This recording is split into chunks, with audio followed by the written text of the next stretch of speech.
quite, maybe a little bit more filter, a little bit longer release. A little longer release. Yeah.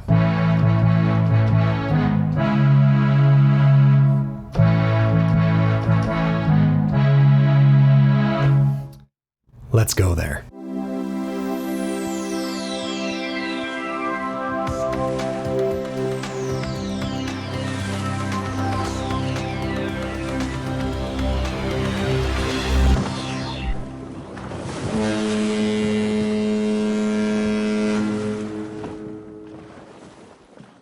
Hey everyone, welcome to This is the Cruise. I'm Clint, and this is the channel where we talk about future cruise itineraries and try to find out if this is the cruise for you. Today, we're going to be talking about Africa, and it's a big one. So let's set the stage. But first, as always, like, subscribe, hit the notification bell, do all the things you need to do so you don't miss out. Helps me out, and I really appreciate it. Full disclosure, I've never been to Africa. I've been digging in and doing the research as if I was going to go on one of these cruises. And I just wanted to share that with you and kind of take you through that journey and that process and see what I'm seeing. And let's kind of go on this journey together.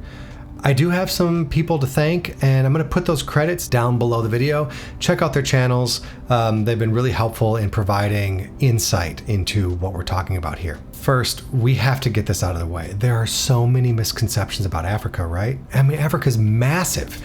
Those of us in the West really have a difficult time wrapping our head around the size of the African continent. And really this is due to the Mercator map projections, you know, the ones where they stretch out the further north that you go. But really the African continent, because it straddles the equator, is probably the most accurately sized that we see on maps, and everything else is stretched. So, you know, given that size and the fact that it's made up of 54 countries, you know, it's really daunting to visit, and it almost feels like doing it a disservice to say, yeah, I went to Africa. But there are some really great cruise options out there that will at least give you, or give us, a flavor of different parts of Africa. And as always, I've talked about this before, but as is true with most cruises, there's usually a marquee stop, right? Many itineraries swing by African countries. Think about going on a Mediterranean cruise that maybe goes down to Egypt and you get to visit Cairo for a day. Yes, you went to Africa. That's true. You went to Egypt on the northern part of Africa, but it's not usually the marquee stop. In the future, we'll probably look at some of the northern African itineraries. For now, we're going to be focusing on African countries that are the marquee stops, mostly South Africa. In part one, we're going to cover cruises that are exclusively focused on the South African region. In part two, we're going to cover some really interesting repositioning cruises that either take us to the southern part of Africa or take us back north usually. In part three, we're going to look at some really incredible grand voyages that really let you experience a lot more than your typical 7 to 15 day cruise. Okay, so let's dig in here. With this video, we're going to be focusing on two cruise lines itineraries, Norwegian Cruise Lines and Azamara. I considered looking at MSC. They actually have some interesting itineraries, really focused on local cruisers. If you live in South Africa, you have 2-day, 3-day, 4-day, 7-day options with MSC. There are some that go over to some islands that we're going to look at here in some upcoming itineraries, but they didn't meet my criteria of port to sea day ratio. They were too low, too much time at sea and not enough time in port. So MSC really didn't have anything that I wanted to bring to the table here. So we're going to look at Norwegian and Azamara, and really no matter what cruise line you consider, most of these itineraries stop at these places. They might go to this port versus that port, but they're really close together, relatively speaking. So you can get a really good idea of the flavor, the things you can do on a lot of these itineraries. I mean, if I had unlimited money, I'd be hopping on a Regent cruise and doing an ultra luxury line. But, many of their itineraries stop in the same places that we're looking at today. So with that in mind, I can cruise on, say, Norwegian, or maybe step it up with a little bit more of a premium experience or a luxury experience with Azamara, and have an incredible itinerary. So to start, let's orient ourselves on where we are. We're going to actually look at where both Azamara and Norwegian stop for their itineraries, just to kind of get ourselves positioned. Our first stop that we're going to look at really quickly is Port Louis or Port Louise. I'm not really sure how to pronounce that. Let me know if you know in the comments below how you actually say it. But this is in the island of Mauritius. Mauritius is well known for its French colonial architecture built during the French rule between 1710 and 1810, which makes for some really interesting experiences here on the island. It's one of the most densely populated countries in the world, which sounds fascinating. And I think that the quick history is interesting. It was discovered approximately 795 by Arab sailors. The Portuguese took control in 1507, but but kept it uninhabited. The Dutch took control in 1598 and attempted to settle the island, but struggled. The French took control in 1715. England took control in 1810. And Mauritius gained independence in 1968. It's ranked for its economic and political freedom, being the only African country with full democracy. Mauritius is consistently ranked as the most peaceful African country. Already I'm getting excited about visiting. The next place we're going to look at is Reunion. And Reunion is a French-speaking island, and so I don't speak French. I may mangle some of these words, forgive me. But the Piton de Niger volcano is the highest point on the island at 10,000 feet above sea level. That's incredible, right? There's a population of almost 900,000 people. Like I said, they speak French and Reunion Creole. One of the things I really like about this, the island name as Reunion, it doesn't mean reunion like let's get back together. It actually means or translates to a meeting place or assembly. It sounds pretty amazing to me. The next stop that we're going to look at is Talangaro, formerly known as Fort Dauphin in Madagascar, the southern part of Madagascar. Some cruises stop on the northern part of Madagascar. We'll actually be looking at some of those in part 2. Stay tuned. Subscribe so you don't miss that. Fort Dauphin or Talangaro is a quiet, beautiful city, lots of history and nature, and miles of beaches. In 2017 is really when the town started to become popular for cruise tourists. And it really is a tropical rainforest climate. Madagascar, definitely want to visit there. Let's move along. Pomine, Mozambique. Pomine is a kind of an interesting stop. It's like stopping in a secluded island almost. It's a really authentic nature preserve along the coast, and some cruises stop here. It looks very relaxing. Popular destination for MSC actually. So if you're cruising from South America, you actually can cruise up to here, and it makes a lot of sense. Kind of see it. It reminds me, for those of you who have cruised the Caribbean, of private islands that we have in the Caribbean, though it is not a private island. Maputo, Mozambique, is the capital of Mozambique. And, it's a major Indian Ocean port, heavily Portuguese culture. It's really a cosmopolitan city, Mediterranean style, heavily influenced by the Mediterranean. From an architectural perspective, lots of historical sites and a population of over 1 million people. So there's a lot of energy from the capital city here of Mozambique. Moving down the coast here, we get to Richards Bay, which is our first stop in South Africa on this little journey. It's one of the largest harbors in South Africa, and actually the deepest harbor in the southern hemisphere, which is kind of interesting. So shipping is really important part of the economy here. It's seen as the gateway to Zululand, which is really popular for tourists, though to be honest, most of the itineraries don't spend enough time for us to get inland that far to experience the culture. But there is tons of wildlife to experience here, which is pretty amazing. continuing on to Durban, which is a very popular cruise port here. Beautiful, beautiful beaches that we can experience. Lots of historical landmarks as well, and a very vibrant atmosphere. It kind of, looking at it, it sort of reminded me a little bit of like a Miami vibe, I guess. There's a large Indian population and world-class surfing. The beaches are called the Golden Mile, and it is absolutely beautiful. And a lot of the big city energy with 3.5 million people as a population here. Next, going down the coast, we have East London. It hosts South Africa's only river port. So getting inland, you have to go through East London. The city is known, for its beaches and nearby game reserves. Again, the wildlife is absolutely spectacular. And it is really considered the gateway to South Africa's wild coast. If East London is on your itinerary, you have a lot of opportunity here to see some pretty incredible wildlife. Relatively speaking, it's small in population with 300,000 people. You're going to be able to do wild game, surfing, fishing, whale watching. These are all great activities to experience here. Let's move on down the coast a little further. So now we get to a name that I definitely can't pronounce. We're actually going to call it PE, which is what the locals call it, which stands for Port Elizabeth, or Gabera? I did my best. Let's move on. So this is located along Agoa Bay. It's one of South Africa's major seaports again, and the southernmost city, actually. It's the southernmost large city in South Africa. Population about 1 million people. One of the cool things about it, one of the things that my son actually brought to my attention, is a really popular place to go whale watching.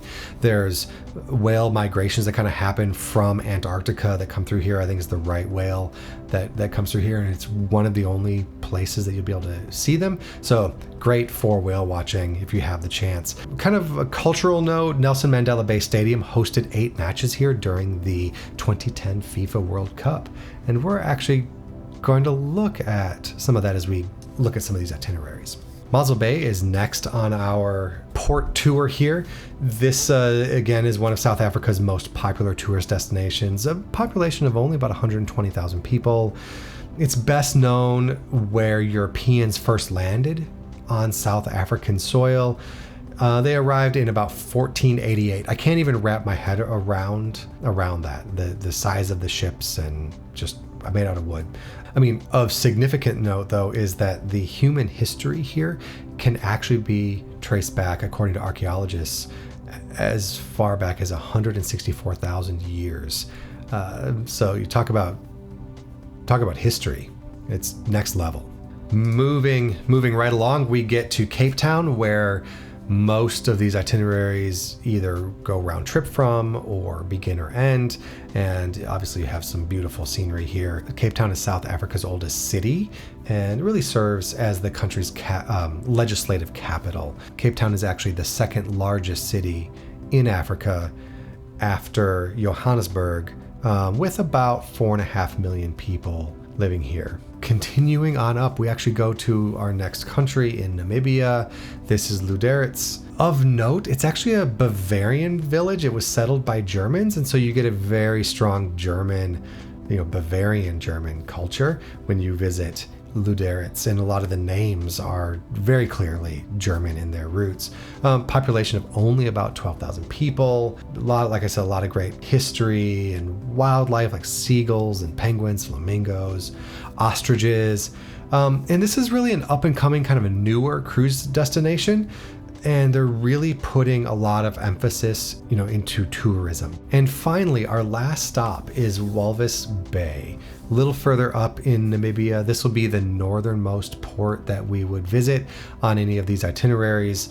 It's the second largest city in Namibia with only 65,000 people. And really, if you are into birds, or you're a birder, if you're into bird watching, this is your place. It's 150 different species. It's a major hotspot for bird watching.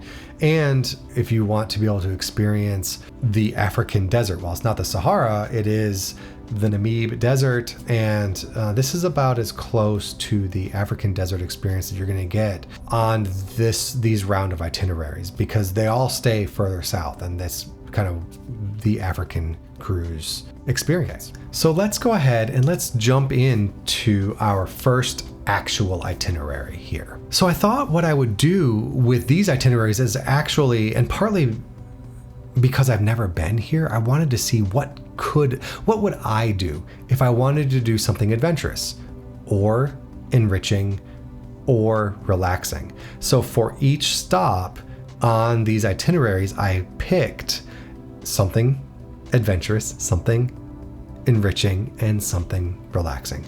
So this is a little bit deeper than what I would typically do with an itinerary review. Let me know in the comments below if you like that or if it's too much. Like, hey, just show me the ports. I want to know what you rank it and let's move on. Or if you appreciate the deeper dive here that we're doing. All right, so we're going to start here in Cape Town. We actually board the ship on a Thursday, and we don't leave Cape Town till Friday. That's pretty great. I mean, typically you'd get a hotel, you'd go, you'd see and experience the sights, get on the ship, and then go. Here you get to get a hotel, experience the sights and sounds of Cape Town, get on the ship, get your lunch and dinner, and get unpacked. And then the next day you get to get up and then do some of these great experiences. There are some amazing things to do here in Cape Town. For adventure, we're gonna go ahead and we're gonna say, hey, look, hike up to the top. Oh yeah, then you gotta get up there, but then hike around Tabletop Mountain. It's called McClear's Beacon here, and that's kind of what you're seeing. It looks absolutely stunning, and I know, when I get to Cape Town, it's what I'm doing. There's no doubt I'm going up there. Hands down, gonna happen. Then, if I want something a little bit more enriching, I think I want to get down to Cape of Good Hope. It's a lot easier, a lot more relaxing and more scenic. It's not necessarily relaxing per se, because you really do get the power and wonder of the ocean here, and it's just something else to see. It's a little bit more natural in focus. And finally, for relaxation, I mean, you can't go wrong with Boulders Beach. These are kind of interchangeable, right? Sometimes doing something enriching is also relaxing. You could relax at the Cape of Good Hope, and you definitely could relax here in Boulders Beach. You can be enriched by going to Boulders Beach because there are penguins there, right? So experience the penguins at Boulders Beach, relax, enjoy. All right, so our next port here is Mosel Bay, and there's a couple of interesting things. So for adventure, I'm gonna head down to the Tsukama National Park. Okay, I need to stop here for a second before we get into the national parks. I don't know which ones of these national parks are the best. There are so many, and when I book an African cruise, we'll dig in and pick the right one. But there are many options here, and for adventure, hit up a national park, right, and get out into nature. For adventure, we're gonna hit Tsukama National Park with suspension bridges and hiking and walking along the ocean and waterfront. It looks amazing. Option 2 also provides some adventure, and I think this is probably the one that we would book, is the Kango Caves. We love caves, and I don't want to digress, but Slovenia has some amazing caves. So we'd probably check out the caves here in South Africa. I think that'd be pretty fascinating. It's also an enriching experience, so I kind of put it in both enriching and adventurous, but it looks pretty cool. For a truly enriching experience, you can actually visit the point of human origins, where you go back the 164,000 years. This would probably be something we would also want to explore if we had time. I mean, where else do you get to do that? And then finally, for relaxation, I think we're going to head over to the Nisna, town of Nisna. I don't know if I'm saying that right. Is the K silent? I'm going to pretend it is. Nisna, which has some amazing shopping and just, very relaxed vibe. Let's move along here. Now we kind of skip up to Port Elizabeth, which is a major cruise port, large city. For adventure, we would probably do some dune surfing. Never done that before, and it sounds pretty awesome. And a lot of adventure, right? It's a high activity, as adventure should be. For enriching, this is where I'd be torn. Would I want to go sand dune surfing? If I was booking this for my family, we would be going to the Otto Elephant National Park and experience elephants. I mean, it's a safari. Yeah, we'd probably do that. Yeah, that'd be very enriching. Maybe a little bit of adventure there too. If I want to relax, I'm going to hit the beach. I am just blown away by the amazing beaches here on the southern part of Africa. Let's go up to Richards Bay. And just like in Cape Town, we actually have 2 full days to spend here. So for an adventurous experience, I picked out another safari park. I don't know that you could get enough of these if you're in Africa for 1 cruise. I mean, definitely if you can do 2.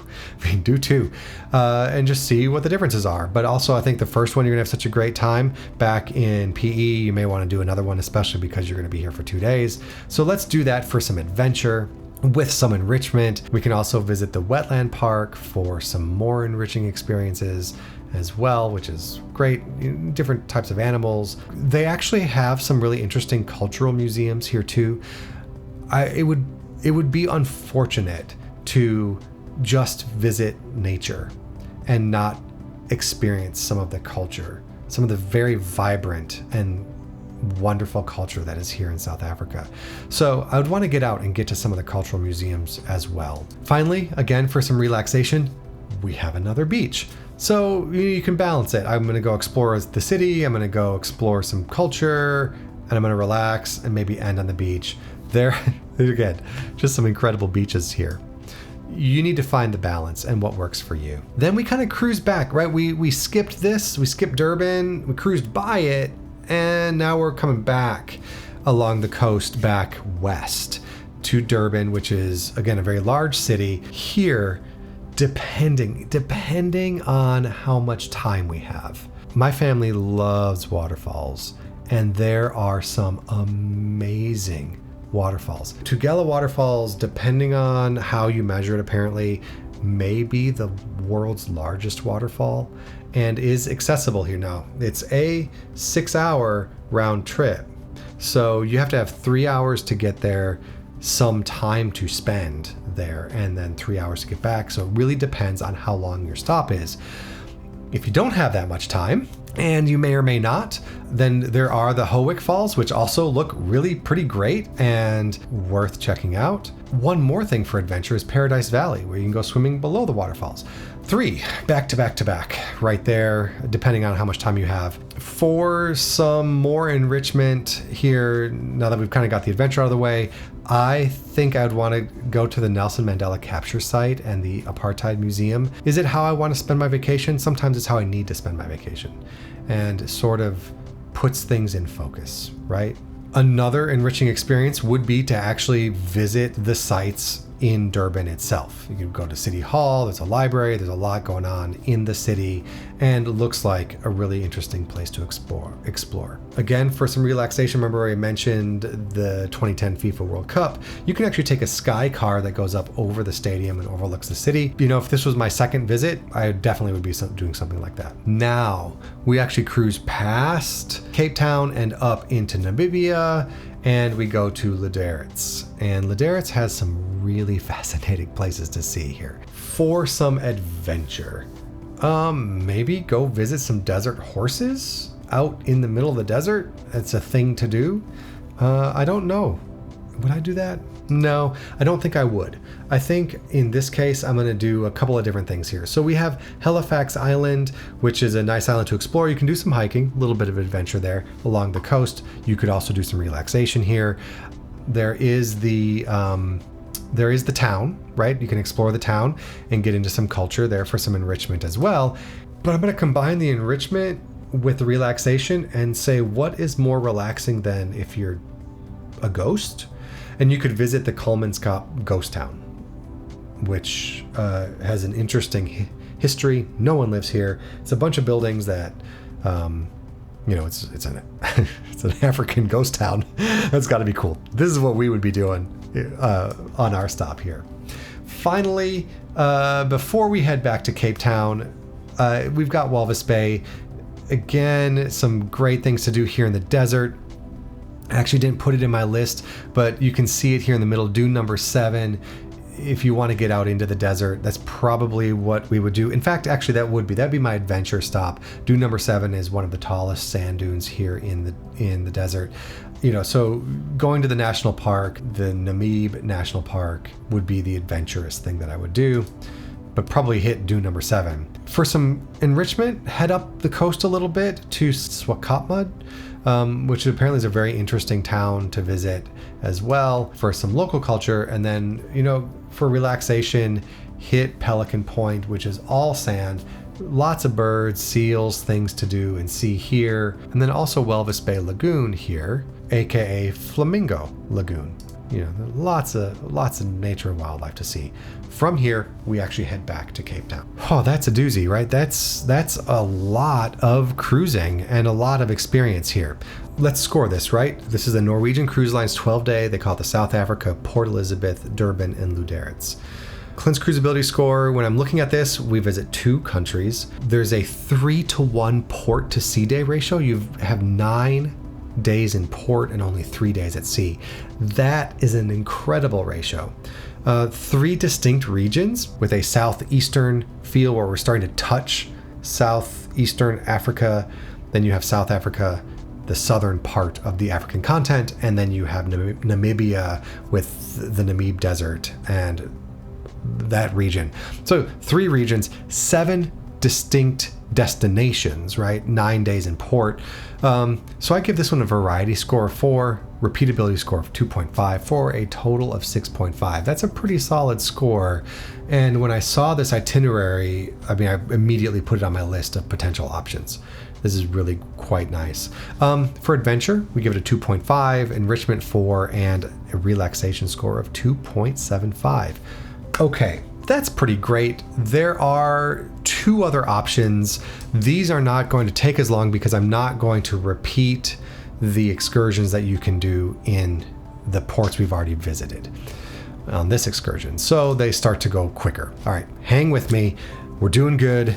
Still there. Before I dig into this one, Azamara actually kind of has 2 South African itineraries. This is the better of the 2 in my opinion. They do have another 12-day that just visits South Africa. It doesn't go to Namibia like we just looked at. They do have 1 extra stop in South Africa. It's very similar, and you're actually going to see it in this itinerary that we're about to dive into. But this one that we are going to look at goes to another country. So let's take a look. All right, so we're going to start here in Cape Town. You guys are familiar with that. And we're going to cruise up to PE, Port Elizabeth, right? Nice stop. We've already looked at some great options that we could do here. From Port Elizabeth, we're going to cruise to East London. We haven't talked about excursions in East London yet, so let's dive into East London. There is a private game excursion where, again, we can go check out the nature, do a day safari, or, for some adventure, if we want a little bit more something a little bit more enriching, they have the Nahoon Estuary Nature Reserve, which also looks quite lovely. Lots more birds and water along the river. Quite nice there. For relaxation, we have the Nahoon Reef, which we could kind of spend some time in the water here and make it a little bit more adventurous, but it's also quite beautiful. Looks very relaxing along the beach. Azamara has the beach stops as well. Then we have a sea day, and we're gonna go ahead and cruise up to Maputo Port. Maputo is in Mozambique. We're out of South Africa into our second country. For adventure, we're gonna go snorkeling on the Inhika Island. It's actually a snorkel reserve. It's kind of what it's designed for. You can do diving if you are a diver, but that's our jam. This is what my family does. We would be doing this most likely here in Maputo. For some enrichment, definitely explore the city, right? There's an old train station to check out. There's a lot of history here. There's an incredible looking church that you could swing by and check out the architecture. So there's a lot to offer. And then for relaxation, of course, hit the beach. Okay, so now we're visiting Richards Bay, and then we cruise back to Durban. And from Durban, we're actually going to spend 2 days at sea, getting down to Mossel Bay, which we've talked about already, and then we're going to cruise on back to Cape Town. A really interesting itinerary. We're going up to Mozambique, whereas Norwegian went to Namibia. You kind of have a choice, right? Are you looking more for the African safari, wildlife, birds, rainforest vibe? That's going to be Azamara. If you're looking for a taste of that African safari coastline with some desert vibe, that's going to be the Norwegian Cruise Line itinerary. The thing is about this Azamara itinerary, which they actually call the South African Intensive Voyage, but in fairness, the 12-day itinerary I mentioned that doesn't leave South Africa, they also call it the intensive voyage. So you got to really look at the itinerary, look at where you're going. This is why I do these videos, right? So this one visits 2 countries. It has a 2-to-1 port to sea day ratio, whereas the Norwegian had a 3-to-1, 3 ports to every sea day. That's a better ratio from Norwegian. Here we have 2 distinct regions, whereas Norwegian had 3 distinct regions. Here we do have 7 destinations between the two, so there's some similarities. For variety, I give this itinerary a 3 and a repeatability of 2.5 for a total of 5.5. Not quite as strong of an itinerary overall because of the lack of diversity. Really, that's kind of missing here, and some of the stops are less repeatable. They're a little smaller, and it's just kind of what it is, right? It doesn't mean it's not a great itinerary. It just doesn't quite have the same punch of that you get if you're only going to have the opportunity to do this once. So for adventure, we give it a 3, and for enrichment a 4.25, and relaxation a 3. Now this is actually kind of interesting to me because adventure, enrichment, and relaxation on this itinerary are higher than they are for the Norwegian Cruise Line itinerary. Overall, there's just more adventure to do and more enriching things to do and more relaxation opportunities to do. And that could just be because there's less of a variety there. So it's a little bit more condensed, and the stronger ports carry the weight. Like I said, both great cruise itinerary options. There is one more itinerary I want to look at, and this one really piqued my interest. You have your choice to actually start in Mauritius or start in Cape Town. I don't think it matters much. My recommendation would be to build in the time you need to spend in the places that you want to spend. I do, based on what I've seen, it looks like Cape Town, if it's your start or if it's your end, depending, you actually get an extra day on the ship, which is an interesting concept to me. I've not seen that at the beginning or end of a cruise before. It's kind of cool, I guess. So let's start here in Mauritius and let's dig in and look at these itineraries. So we're here at Port Louis, and if you're an adventurous person, definitely snorkel with the sea turtles. It looks really cool. There's a lot of great things to see, and is not far from the ship. This is we would be really torn here. So if we're starting here, this would be one of the things we would do before we get on the ship. We would also go to this overlook, which is on the peninsula. It is absolutely stunning. I mean, we'd want to check it out. If you are into something that is more relaxing, a popular destination is the botanical gardens that look actually really, really pretty to walk around and explore.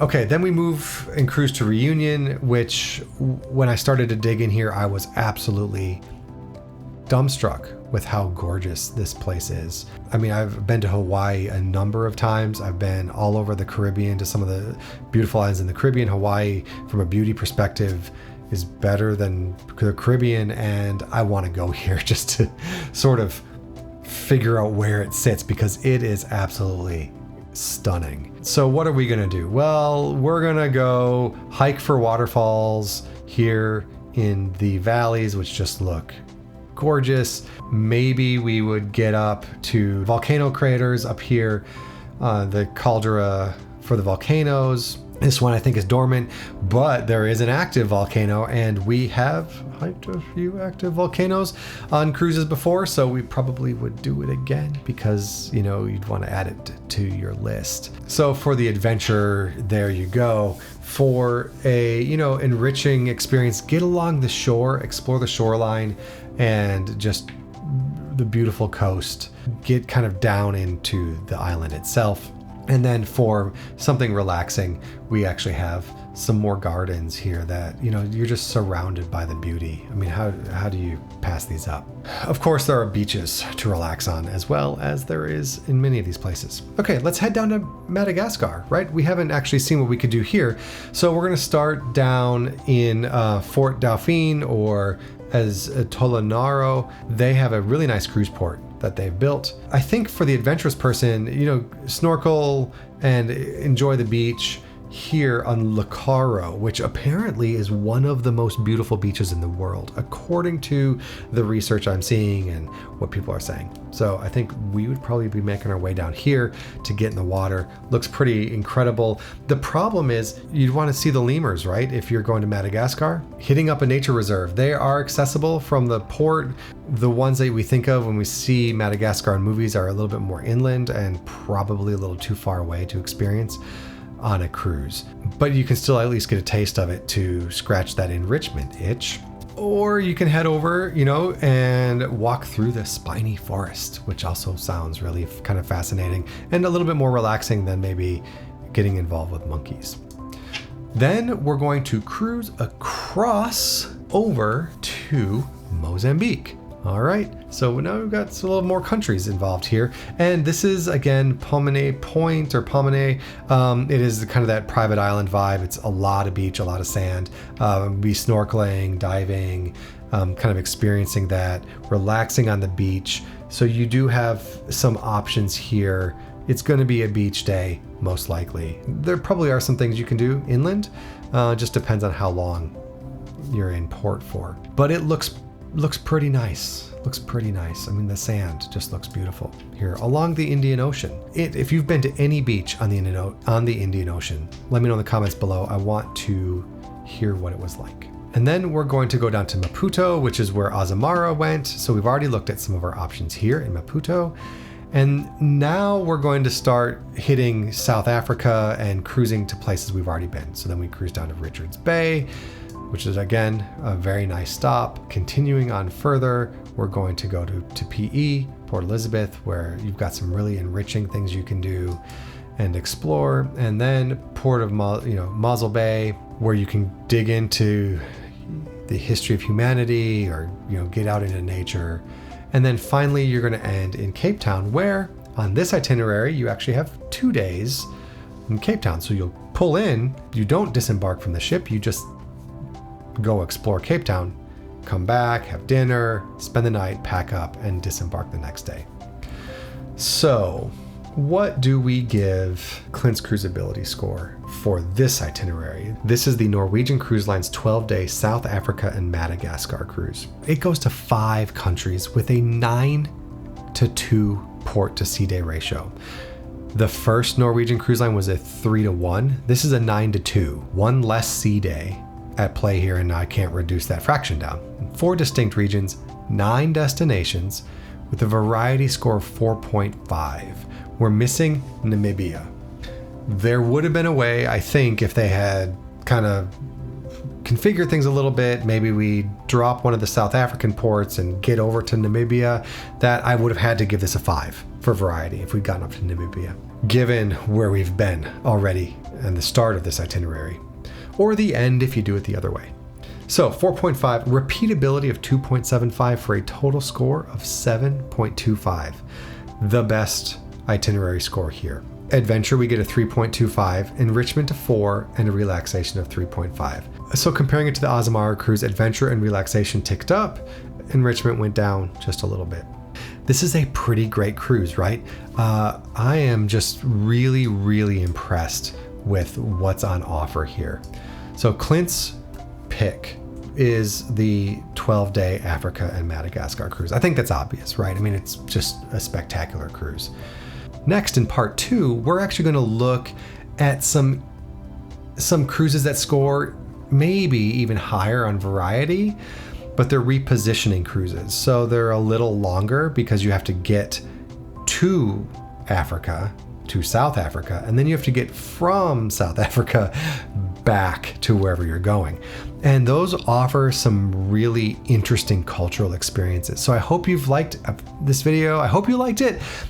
If there's something that you wish I had done differently, please let me know in the comments below. If you have any questions, let me know. I will dig in, do some research, and find the answer for you if I don't know it already. And subscribe and all the things, and then we will see you for part 2. Thanks for watching.